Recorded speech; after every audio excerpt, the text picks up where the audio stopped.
दोस्तों Patna High court से new vacancy निकल के आई है। इसमें हमको कैसे ऑनलाइन करना है और कौन कौन सा क्वालिफिकेशन इनमें चाहिए। और आपके अनुसार हम बता दें, इनमें आपको आठवां क्लास 8 से लेके क्लास 12 तक का स्टूडेंट जो है भर पाएंगे पटना हाई कोर्ट का वैकेंसी के लिए। यहाँ जो ऑनलाइन प्रक्रिया इसका माध्यम है ऑनलाइन होने वाली है। और हम इस वीडियो में जानेंगे कि कैसे अप्लाई करना है और क्या क्या इसमें डॉक्यूमेंट्स वगैरह लगेगा। इस फुल वीडियो में बने रहिए।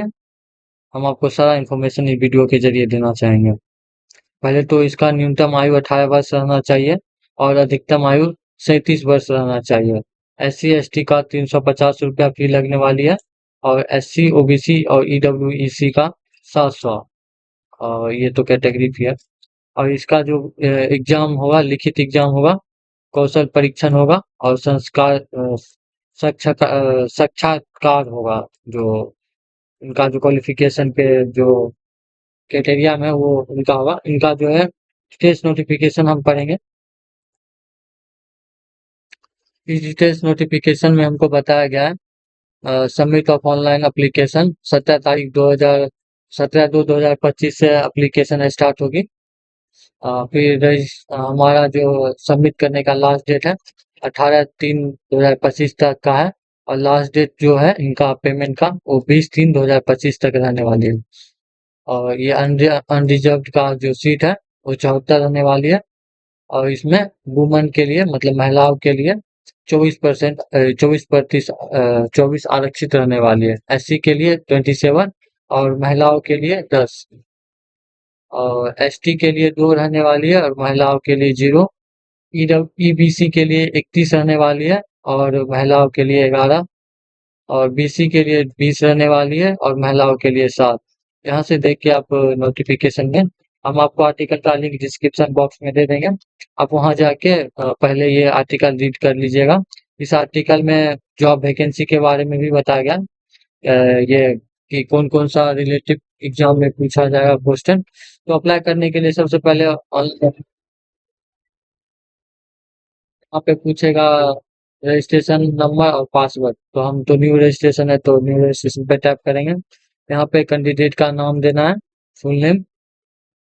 अगर आपका डॉक्यूमेंट्स में श्रीमती, मिस्टर, डॉक्टर, प्रोफेसर लगा है तभी दे, अदरवाइज ना दे। यहाँ पे फिर से आपको कंफर्म नेम पूछेगा। फिर do you have change your name, अगर आप कभी नाम अपना चेंज किए हो तो यस करिएगा, अन्यथा नो करिएगा। ठीक। फादर्स नेम पूछा जाएगा। फिर यहाँ पे मदर्स नेम दिया जाएगा। और जेंडर जो आपका है, मेल है तो मेल, फीमेल है तो फीमेल देना है। Are you this domestical of Bihar, आप बिहार के हो तो यस, नो तो नो। आप ये हो तो यस करिएगा। आपका जो रिजर्व कैटेगरी है वो आपका यहाँ पे शो होने लगेगा। अगर आप बिहार से नहीं हो तो आपको यहाँ पे एक ही कैटेगरी बस दिखेगा, वो है UR। या आप इससे भर सकते हो। अगर आप बिहार से हो तो आपका अदर कैटेगरी भी दिखेगी जो आप भर सकते हो। तो यहाँ पे अगर आप डिसेबिलिटी हो मतलब आप दिव्यांग हो तो आपके लिए 40% तक का छूट दिया है। कितना परसेंट का दिव्यांग हो ये बताया जाना के यहाँ पे बताया जा रहा है। तो आप हो तो यस करिएगा, अगर नहीं हो तो नो करिएगा। Okay. Are you government employ, अगर हो तो आप यस करिएगा, अगर नहीं हो तो यहाँ पे नो करिएगा। आप यहाँ पे whether survive Patna High Court, आप कभी पटना हाई कोर्ट में काम किए हो या अगर किए हो तो यस, अगर नो तो नो। यहाँ पे आपका डेट ऑफ बर्थ दिया जाएगा, डेट ऑफ बर्थ भरना है। यहाँ पे आपका मोबाइल नंबर, यहाँ पे कंफर्म मोबाइल नंबर दोबारा देना है। यहाँ पे ईमेल आईडी देना है आपको और यहाँ पे फिर से एक ईमेल आईडी वही देना है same. Do you have valid driving licence, आपके पास ड्राइविंग लाइसेंस है तो यस करिएगा, अगर नहीं हो तो नो करिएगा।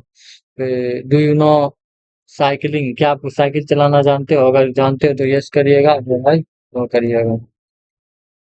यहाँ नो का कोई एक्सक्यूज नहीं है। आप ये आपको यस ही करना पड़ेगा, ठीक है। तो यहाँ पे अपने बारे में कुछ स्किल यहाँ पे लिखना होगा।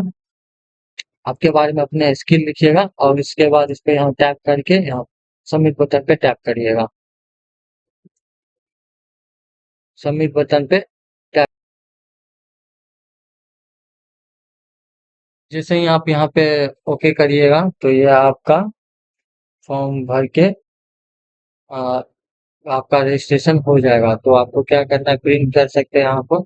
यहाँ से आप रिटर्न होम जा सकते हैं। अगर कुछ गलत हुआ है तो आप देख लीजिए। यहाँ से आप गलत फिर से रिटर्न टू होम कर सकते हैं। अगर आपका कोई गड़बड़ नहीं है तो आप यहाँ नेक्स्ट कर दीजिए। नेक्स्ट करने के बाद ये आपका पर्सनल डिटेल्स पूछेगा, जिसमें से पहला है एड्रेस लाइन, दूसरा एड्रेस लाइन, और स्टेट आपको देना है जो सिटी, और आप जो कंट्री में रहते हो, और यहाँ पे पिन कोड देना है। अगर आपका दोनों एड्रेस सेम है तो आप यहाँ पे टैप टिक करके आगे बढ़ सकते हो। फिर कैंडिडेट पर्सनल डिटेल देना है। Name of post of apply, आप कौन सा अप्लाई के पोस्ट के लिए अप्लाई करना चाहते हो यहाँ पे चूज करना है। प्रेफरेंस ऑफ एग्जाम सेंटर, आप अपना एग्जाम सेंटर यहाँ से प्रेफरेंस नंबर में डाल सकते हो। यहाँ पे सेकंड प्रेफरेंस है, यहाँ पे थर्ड प्रेफरेंस है। जो भी आप प्रेफरेंस चूज करना चाहते हो वो चूज कर लीजिएगा। फिर आपसे पूछा जाएगा मैरिड स्टेटस, आप मैरिड तो मैरिड, अन्यथा अनमैरिड है टैप करिएगा। यहाँ पे आपके लिए फोटो आइडेंटिटी प्रूफ पूछेगा। आप पैन कार्ड फोटो या कुछ भी आप दे सकते हो। यहाँ पे प्रूफ नंबर पूछेगा, डालना होगा। पैन कार्ड या आधार कार्ड जो भी नंबर है आप इंडियन यहाँ पे दीजिएगा, नहीं तो अदरवाइज विजुअल द आइडेंटिफायर कर लीजिए। आपका यहाँ पे कोई बर्थ मार्क होगा तो यहाँ पे बर्थ मार्क देना है। और फिर यहाँ पे आपसे पूछा जाएगा वेन यू क्रिमिनल, आपके पास कोई अगेंस्ट क्रिमिनल रिकॉर्ड है तो अगर है तो यस, अगर नहीं है तो नो। अगर आपके पास कोई एफआईआर वगैरह रजिस्टर है तो अगर है तो यस, अगर नहीं है तो नो टैप करना है। Do you have certificate NCC, आपके पास एनसीसी का सर्टिफिकेट है तो यस करना है, अगर नहीं है तो नो करना है। ठीक, उसके बाद यहाँ पे सबमिट करना है। फिल करने के बाद सबमिट पे टैप करेंगे। हम यहाँ अब हमसे यहाँ पे पूछा जाएगा एजुकेशन डिटेल्स। तो do you have pass maturation qualification, तो अगर आप क्वालिफिकेशन पे किए हो तो आपको यस करना है, अगर नहीं किए हो तो नो करना है। अगर आप 10th नहीं किए हो तो आपको यहाँ पे 8 का क्लास 8 का डिटेल्स वगैरह देना है। ठीक है, अगर आप क्लास 10th किए हो तो यस करना है। तो यहाँ पे आपको स्कूल नेम पूछा जाएगा, बोर्ड नेम पूछा जाएगा, पासिंग ईयर पूछा जाएगा, और स्कीम ऑफ मार्क्सिंग पूछा जाएगा। जो कि आपका अगर परसेंटेज पे तो परसेंटेज दीजिएगा, अगर आपका सीजीपीएस ग्रेड 1 है वैसे करके है तो वैसे दीजिएगा। ठीक है, तो पहले स्कूल नेम वगैरह दे दीजिएगा। उसके बाद यहाँ पे पूछा जाएगा आप 12th को इंटरमीडिएट क्वालिफिकेशन भी है आपके पास, अगर आपके पास है तो आप यस करिएगा, अदरवाइज नो करिएगा। तो कोई दिक्कत वाली बात नहीं है। यहाँ पे ऐसे भी 8 से 12 तक का ले रहा है। 12 से ज्यादा वाला क्वालिफिकेशन का इंसान नहीं भरिएगा, नहीं तो आपके अगेंस्ट पुलिस केस भी हो सकती है। तो यहाँ पे आपसे स्ट्रीम पूछा जाएगा, फिर नेम ऑफ स्कूल या कॉलेज पूछा जाएगा, फिर नेम ऑफ इंडस्ट्रीज जो पूछा जाएगा भरिएगा, पासिंग ईयर पूछा जाएगा, फिर स्कीम ऑफ मार्क्सिंग पूछा जाएगा। उसके बाद यहाँ पे आपको टिक करना है और फिर यहाँ पे सबमिट पे टैप करना है। करने के बाद यहाँ पे सबमिट बटन पे टैप करिएगा। अब यहाँ पे हमको डॉक्यूमेंट्स अपलोड करने के लिए बताया जाएगा। यहाँ पे पहले तो आपको अपना पासपोर्ट साइज फोटो 50 से 100 केबी के अंदर में अपलोड करना है, और वो भी कलरफुल बैकग्राउंड रहना चाहिए। फोटो कलरफुल रहना चाहिए। फिर स्कैन सिग्नेचर जो है आपका, स्कैन करके सिग्नेचर अपलोड करना है, वो 10 से 20 केबी के अंदर में रहना चाहिए। और 10th का यहाँ पे आपका मार्कशीट सर्टिफिकेट जो है वो अपलोड करना है, 50 से 100 केबी के अंदर होना चाहिए। और 10th का मार्कशीट आपको अपलोड करना है 50 से 100 केबी के अंदर में। और यहाँ पे आपको पैन कार्ड का या पासपोर्ट साइज, सॉरी पासपोर्ट, आधार कार्ड, वोटर आईडी कार्ड, जो भी डॉक्यूमेंट्स आप दिए हैं उसका आप चूज करके 50 से 100 केबी के अंदर में अपलोड करना है। फिर डॉक्यूमेंट सर्टिफिकेट जो भी आपका, जैसे